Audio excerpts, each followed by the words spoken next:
Hello friends, పెసరపప్పు ఉల్లికాడలు.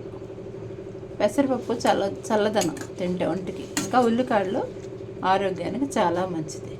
ఉల్లి చేసిన మేలు తల్లి కూడా చేయదు అంటారు. ఇది ఉల్లికాడలు, పెసరపప్పు. ఇగో పెసరపప్పు ఇలాగా బాగా మెత్తగా ఉడికిపోతుంది. ఇంకా ఉల్లికాడలు కూడా బాగా, అంటే మనం ఉల్లికాడలు మన సైడ్ ఏంటంటే కేవలం కూరల్లోనే వేసుకుంటాం, అన్ని కూరల్లో. కానీ ఇలా పెసరపప్పు ఉల్లికాడలతో కూర వండుకుంటే చాలా బాగుంటుంది. వేడి వేడి అన్నంలో కానీ, వేడి వేడి రొట్టెలు పరోటాలతో కానీ తింటే చాలా బాగుంటుంది.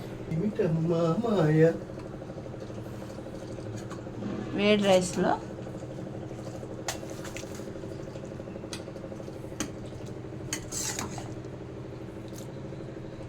ఉల్లికాడలు చాలా రుచిగా కూడా ఉంటుంది ఫ్రెండ్స్, చాలా బాగుంటుంది. నేను కడుపు మొయ్యి ఇప్పుడే బీరకాయ పోసి చేసి తినేసాను. ఇక అందుకే కొంచెం అన్నం వేసుకున్నాను. నేను మాత్రం ఇదో ఇలాగా ఇది వేసుకొని వేడి వేడి అన్నంలో ఇలా కలుపుకొని తినేసాను ఫ్రెండ్స్. ఆరోగ్యానికి చాలా బాగుంటుంది, టేస్టీగా కూడా ఉంటుంది. కూర అయితే చాలా బాగుంటుంది.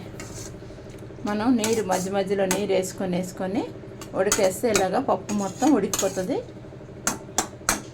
ఇంకా ఉల్లికాయలు కూడా మెత్తగా ఇలా ఉడికిపోతుంది. ఇప్పుడు వేడి వేడి అన్నం తినేద్దాం. మరి టేస్టీగా ఉంటుంది, ఆరోగ్యానికి మంచిది, చలవ చేస్తుంది.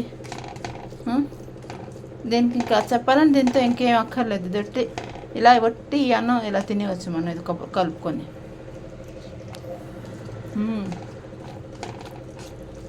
చాలా బాగుంది.